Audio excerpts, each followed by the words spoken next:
Good morning, welcome to business breakfast show. Global markets బలహీనంగా trade అవుతున్నాయి.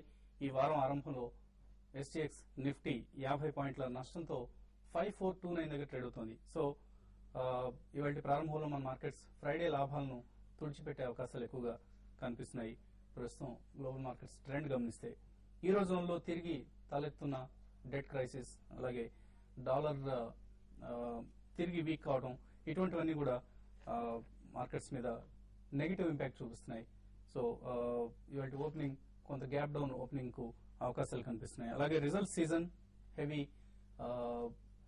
హెవీగా కనిపిస్తుంది. ఈ రోజు BHEL, GAIL, Mahindra Satyam, Kingfisher airlines, అలాగే డిష్ టీవీ, ఇటువంటి కంపెనీస్ అన్ని ఇవాళ రిజల్ట్స్ ప్రకటించబోతున్నాయి. లాస్ట్ వీక్ మార్కెట్ ట్రెండ్ ఒకసారి గమనిస్తే ఇండియన్ మార్కెట్స్ గ్లోబల్ మార్కెట్స్ ను క్లియర్ గా అండర్ పెర్ఫార్మ్ చేశాయి. లాస్ట్ వీక్ కూడా మన మార్కెట్స్ లో సెన్సెక్స్, నిఫ్టీలు 1% కంటే ఎక్కువగా నష్టపోయాయి. అయితే కొన్ని స్ట్రైట్ టైమ్స్ లాంటి ఇండిసెస్ 1% కంటే ఎక్కువ లాభపడ్డాయి.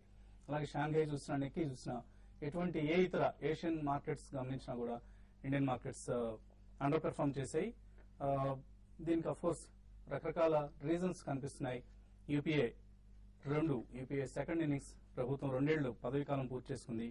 అయితే కొన్ని ప్రశ్నలు ఇంకా అసంపూర్తిగానే మిగిలాయి. ప్రభుత్వం ఇండియన్ గ్రోత్ స్టోరీ చెక్కు చెదరలేదన్న భరోసా ఇచ్చే పరిస్థితి కనపట్లేదు. స్కామ్లు, అవినీతి రాజ్యం వెళ్తున్నాయి. అలాగే ద్రవ్యోల్బణం ఆందోళనకర పరిస్థితుల్లో కొనసాగుతోంది.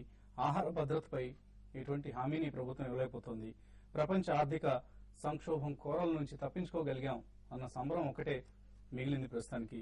స్థూలంగా చెప్పాలంటే ఆర్థిక అంశాల కంటే పరిపాలన అసమర్థత లాంటి అంశాలు ఎక్కువగా అందరినీ కలవరపరుస్తున్నాయి. సో ఈ పరిస్థితిలో షార్ట్ టు మీడియం టర్మ్స్ లో ఈక్విటీ మార్కెట్స్ నుంచి డీసెంట్ రిటర్న్స్ ఆశించడం కష్టమే అవుతుంది. మీడియం టు లాంగ్ టర్మ్ మాత్రం of course we can expect better returns from the equity markets. అలాగే ఐపీఓ మార్కెట్ లో కొంత గందరగోళం తలెత్తింది. సో ప్రస్తుతానికి ఐపీఓ సేవి సమీప భవిష్యత్తులో మార్కెట్ లో ప్రవేశించే పరిస్థితి కనపట్లేదు.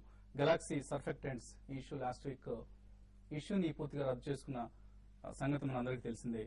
ఇష్యూ ప్రైస్ ఎక్స్పెన్సివ్ గా నిర్ణయించడం కావచ్చు, మార్కెట్ కండిషన్స్ బ్యాడ్ గా ఉండటం కావచ్చు, కొంత ఫండమెంటలీ బెటర్ కంపెనీ అయినప్పటికీ ప్రైసింగ్ ఫ్యాక్టర్స్ వలన ఇష్యూ డివాల్వ్ అయింది. ఇష్యూ సబ్స్క్రైబ్ కాలేదు. దీంతో ఇష్యూని రద్దు చేసుకోవాల్సి వచ్చింది. అలాగే వాస్వాని ఇండస్ట్రీస్ ఈ కంపెనీకి ఈ మధ్య ఇటీవల ఐపీఓకి వచ్చిన కంపెనీ ఇది. దీని మీద సెబీ ప్రస్తుతం ఎంక్వైరీ జరుగుతోంది. అలాట్మెంట్ అవకతవకలకు సంబంధించి ఇష్యూ ఎక్కువ ఓవర్ సబ్స్క్రైబ్ అయినట్లుగా ప్రమోటర్స్ చూపించారన్న ఆరోపణలు ఇందులో కనిపిస్తున్నాయి. ఇక మార్కెట్ సంబంధించిన అంశాలపై మాట్లాడేందుకు అనలిస్ట్ సిద్ధంగా ఉన్నారు ప్రస్తుతం. సో కుటుంబాలు ఈ వారం ఆఫ్ కోర్స్ ఎక్స్పైరీ వీక్ కూడా ఇది. సో ఏ అంశాలు ఈ వారం ట్రేడింగ్ ను ప్రభావితం చేయబోతున్నాయి?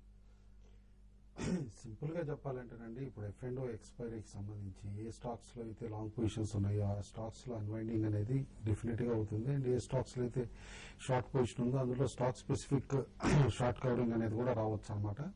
కాబట్టి నేను అనుకోవటం మాత్రం బ్రాడర్ మార్కెట్స్ లో ఇటు గ్లోబల్ క్యూస్ ఇంపాక్ట్ తప్పితే వేరే పెద్ద ఇంపాక్ట్ మార్కెట్ పైన ఉండకపోవచ్చు. ఎందుకంటే డొమెస్టికల్లీ మన దగ్గర నెక్స్ట్ బిగ్ క్యూ ఉండి మాన్సూన్ అనమాట.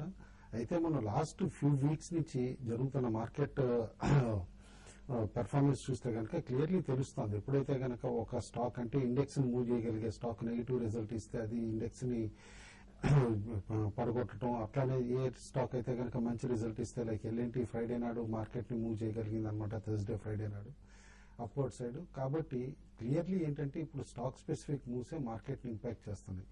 But in otherwise last 2 months performance చూస్తే market should have fallen still further అనమాట. ఆల్రెడీ జనవరి లోస్ ఒకసారి టెస్ట్ చేసి ఉండాల్సింది. మేబీ ఇప్పుడు ఒక ఎక్స్క్యూజ్ కింద తీసుకుని గ్లోబల్ మార్కెట్స్ వీక్ గా ఉన్నాయి, డాలర్ స్ట్రెంథెన్ అవుతుంది అని చెప్పేసి తిరిగి ఏదైతే యూరోజోన్ ఇష్యూస్ కూడా తిరిగి తెర మీదకి వస్తున్నాయి వాటిని ఎక్స్క్యూజ్ కింద తీసుకుని నేను అనుకోవటం తిరిగి ఆ లోస్ టెస్ట్ చేసే పాసిబిలిటీ మనం రూల్ అవుట్ చేయలేం. ఈ F&O సిరీస్ కి మాత్రం maximum 5540 in the event of short covering rally ఏదన్నా ట్రిజర్ అయితే అది కూడా రేపు కానీ ఎల్లుండి కానీ. But otherwise on down side మాత్రం క్లియర్లీ 5300 క్లోజర్ గానే కాస్త క్లోజ్ అయ్యే పాసిబిలిటీ మనం రూల్ అవుట్ చేయలేం. ఎందుకంటే ఇవాళ 5430 మేజర్ సపోర్ట్ జోన్ అవుతుంది. 5430 కింద కనుక ట్రేడ్ అవటం మొదలైతే కనుక at the end of the day definitely 5320, 5330 attempt చేసే పాసిబిలిటీ మనం రూల్ అవుట్ చేయలేం. అయితే ఇటు ఇండివిజువల్ స్టాక్స్ వస్తే మాత్రం ఈ వారం కూడా మేజర్ రిజల్ట్స్ ఉన్నాయి. Tata Steel, Tata Motors, Coal India, ఈ M&M ఇట్లా. కాబట్టి ఆటో స్టాక్స్ ఏమైనా లోవర్ సైడ్ నుంచి రికవరీ ఇండికేట్ చేస్తేనే మార్కెట్స్ కాస్త స్టెబిలైజ్ అయ్యే పాసిబిలిటీ ఉంది. బట్ అదర్వైజ్ ఆల్రెడీ 2 సెక్టార్స్ ఏవైతే మార్కెట్ ని ఇంతకాలం సపోర్ట్ చేసినాయి అవి వీకెన్ అయిపోయినాయి. లైక్ బ్యాంకింగ్ స్టాక్స్ అవనండి, ఆయిల్ అండ్ గ్యాస్ స్పేస్ అవనండి, and in fact even technology stocks కూడా కాస్త range bound with downward bias ఉన్నాయి. కాబట్టి at least auto sector from lower level నుంచి రీబౌండ్ అవ్వకపోతే కనుక డెఫినెట్లీ బ్రాడర్ మార్కెట్స్ అన్ని కూడా నెక్స్ట్ కపుల్ ఆఫ్ వీక్స్ కూడా చాలా వీక్ గానే ట్రేడ్ అయ్యే పాసిబిలిటీ ఉంది.